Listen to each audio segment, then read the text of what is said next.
Hi friends, आप लोगों के यूट्यूब चैनल ट्रू विक्टिमर पर स्वागत है।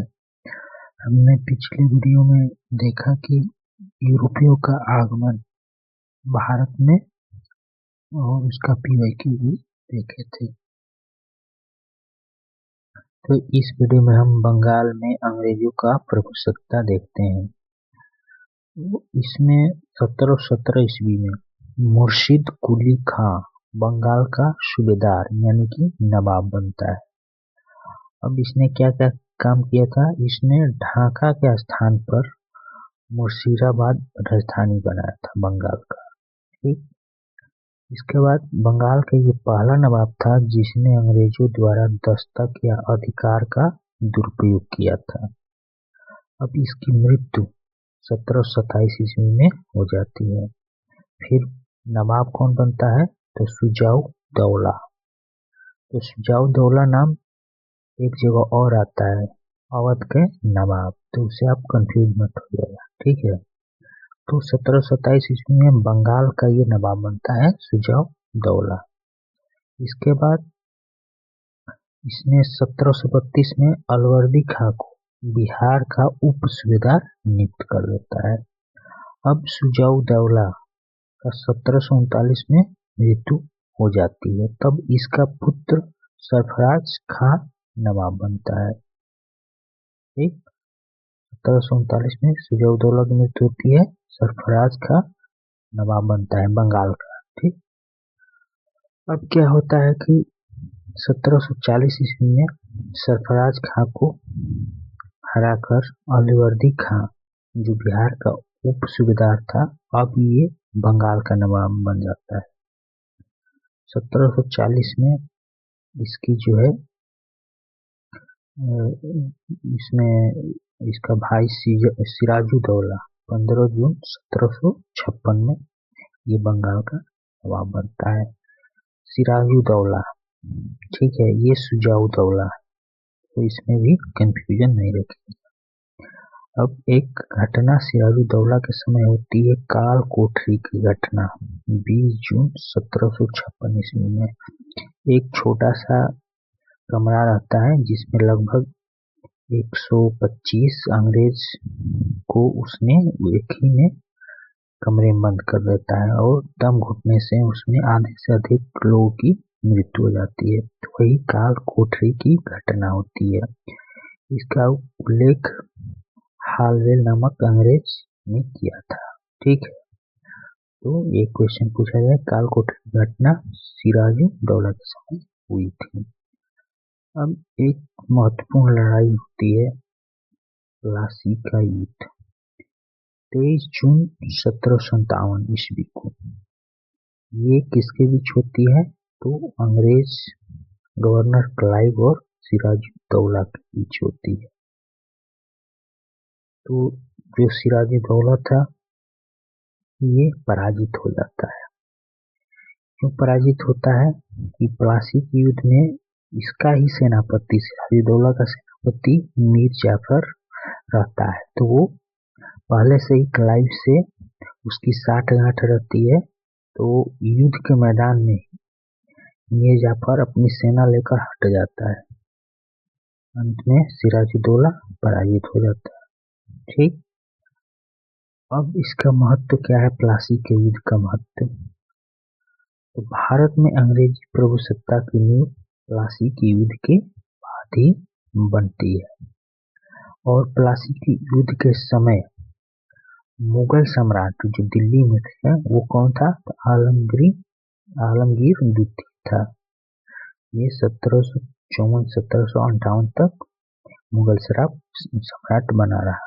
ठीक, अब देखते हैं इसमें जो मीर जाफर था, जो सेनापति सिराजुद्दौला का था, जो अपनी सेना लेकर प्लासी के युद्ध से भाग जाता है, सिराजुद्दौला हार जाता है।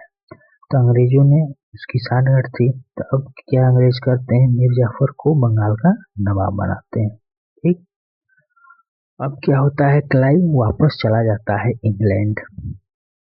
तो 1760 में वापस जाता है और उसी टाइम 1760 में बंगाल का गवर्नर बनाया जाता है क्लाइव के स्थान पर बेंसी टार्ट को।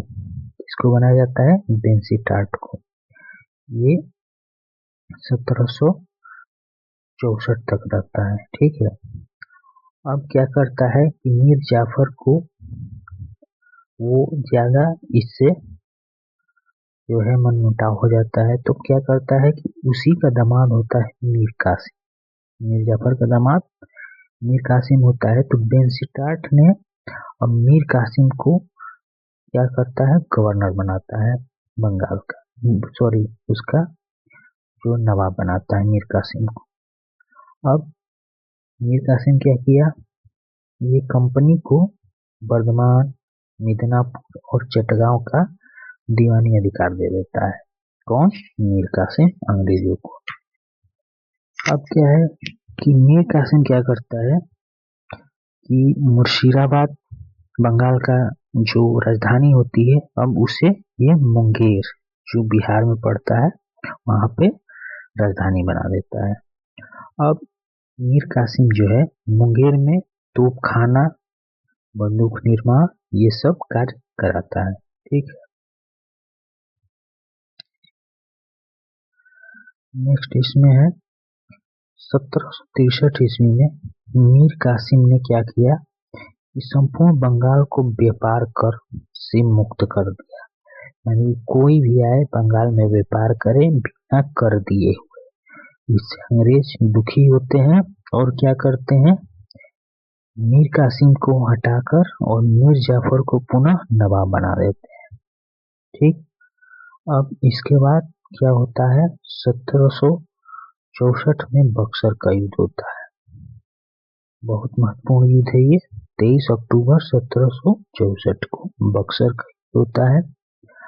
अब अंग्रेजों का नेतृत्व कौन करता है इसमें, तो हेक्टर मुनरो करता है। और दूसरी तरफ होते हैं संयुक्त सेना, किसकी किसकी, तो मीर कासिम जो भाग गया था, और शुजाउद्दौला ये अवध के नवाब है। शुजाउद्दौला ये कहाँ का है, अवध का नवाब है। और शाह आलम द्वितीय ये मुगल सम्राट होता है। अब क्या होता है कि बक्सर में युद्ध होता है। अब इसमें हेक्टर मुनरो जीत जाता है और मीर कासिम, शुजाउद्दौला और शाह आलम द्वितीय सब लोग, इसमें मीर कासिम भाग जाता है। शुजाउद्दौला और शाह आलम द्वितीय क्या करते हैं, एक दूसरे को मतलब अंग्रेजों के सामने समर्पण कर देते हैं। अब एक क्वेश्चन पूछता है कि बक्सर की युद्ध के समय बंगाल का गवर्नर कौन था, तो क्लाइव वापस चला गया था इंग्लैंड, तो बेंसीटाट 1960 में आया, तो उसी टाइम ये गवर्नर था। काफी महत्वपूर्ण क्वेश्चन है कि बंगाल का गवर्नर बक्सर की युद्ध के टाइम कौन था, तो बेंसीटाट था, न कि क्लाइव था, ठीक है। अब इसमें हम देखते हैं कि बक्सर की युद्ध के बाद क्लाइव को पुनः भारत बुलाया जाता है। कब, तो ये 1765 में आता है, ठीक। और आते ही इसने 3 संधियां की अलग अलग, बंगाल के नवाब के साथ, मुगल सम्राट शाह आलम द्वितीय के साथ और अवध के नवाब शुजाउद्दौला के साथ। तो इसमें सर्वप्रथम क्लाइव ने बंगाल के नवाब जो होता है नजमुद्दौला, इससे जो है संधि करता है, उस टाइम था नजमुद्दौला। अब ये क्या करता है, प्रशासन के सारे अधिकार कंपनी के हाथों में होगा और नवाब को प्रतिवर्ष 53 लाख पेंशन ये लोग देते हैं। तो इससे क्या होता है कि जो प्रशासनिक जो कार्य है अब क्लाइव देखता है, यानी कि अंग्रेज देखते हैं। तो इससे क्या होता है, द्वैत शासन बंगाल में लागू हो जाता है। क्वेश्चन पूछता है कि द्वैत शासन सर्वप्रथम बंगाल में किसने लागू किया था, तो क्लाइव ने किया था, ठीक है। अब क्या होता है, क्लाइव ने एक इलाहाबाद की संधि कराता है। तो इलाहाबाद में 2 संधि होती है, एक होती है प्रथम 12 अगस्त 1765 को, यह क्लाइव किसके साथ करता है, तो शाह आलम द्वितीय के साथ जो मुगल सम्राट होता है। इसमें संधि में क्या शर्तें रहती है कि अवध के नवाब से इलाहाबाद और कड़ा दोनों जिला लेकर मुगल सम्राट को दे दिया जाए, ठीक। अब दूसरा है कि कंपनी मुगल सम्राट को 26 लाख रुपए पेंशन देगी। जो कंपनी है मुगल सम्राट शाह आलम द्वितीय कितना पेंशन देगी? 26 लाख। इसके बदले में कंपनी को क्या मिलेगा? अंग्रेजों को मिल जाएगा बंगाल, बिहार, उड़ीसा का दीवानी अधिकार। दीवानी राइट्स, जो भी लगान होते हैं, कर होते हैं, वो सब कौन वसूलेगा? अब अंग्रेज वसूलेंगे। ठीक है, तो एक क्वेश्चन पूछा था शाह आलम द्वितीय को कितना पेंशन मिलता था? तो 26 लाख रुपए। ये भी इम्पोर्टेंट है। ठीक, अब होती है इलाहाबाद की दूसरी संधि। कब होती है?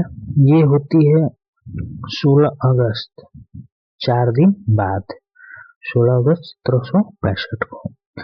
ये किसके साथ होती है? तो नवाब, अवध के नवाब सुजा-उद-दौला के साथ। इसमें क्या है? इलाहाबाद और कड़ा जिला मुगल सम्राट को दे देते हैं।